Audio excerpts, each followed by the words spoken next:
Hello, my name is Luke Demont, and this is my Engineering 1020 mini lab project.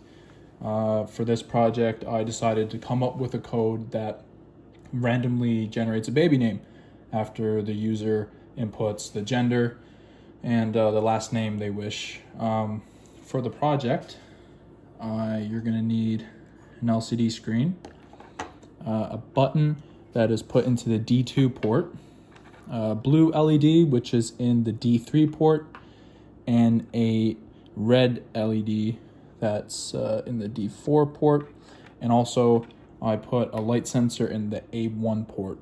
The LCD screen is going to print the baby name and change colors depending on the gender, along with the blue LED that goes blue for boy and the red LED that goes red for girl.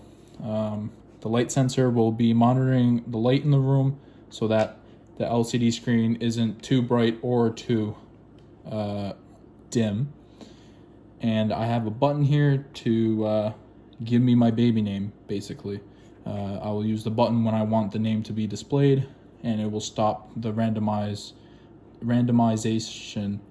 part of the code.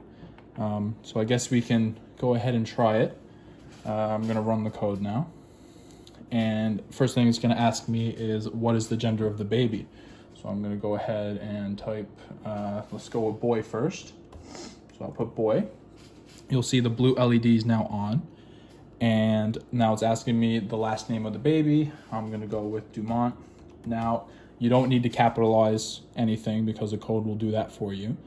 So let's run that.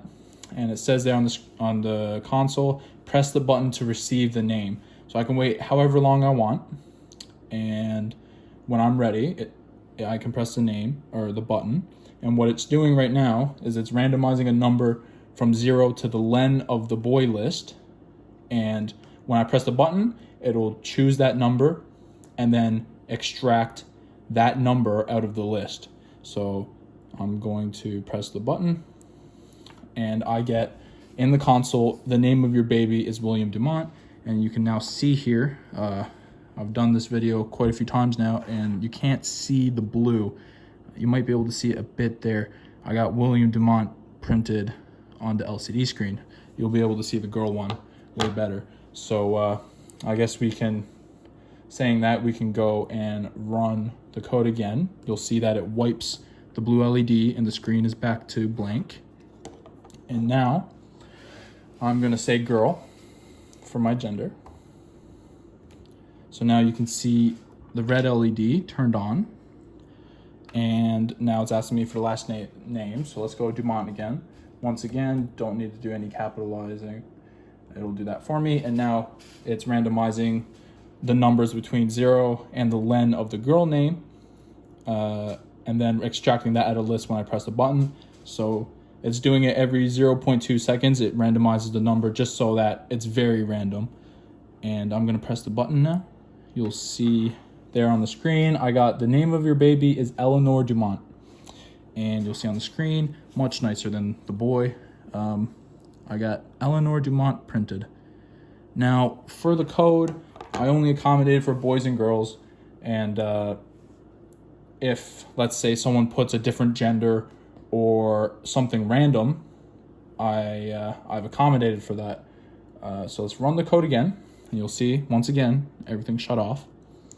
And for the gender of the baby, I'm just going to type some random stuff in my keyboard. I got WASD there. It's not a gender. And you'll see on the screen, it says, sorry, we have only accommodated for boys and girls. And my screen turned red and says in capitalized letters there, error. This is basically the code. It's really fun, actually. I sat there with some friends and we tried to get certain names out of the list to match with actors, and some that I put a few funny names in there too. You can have fun with it. And so that's my project. Thanks for watching, and thanks for the cool year of programming. I had a lot of fun. It's one of my favorite courses.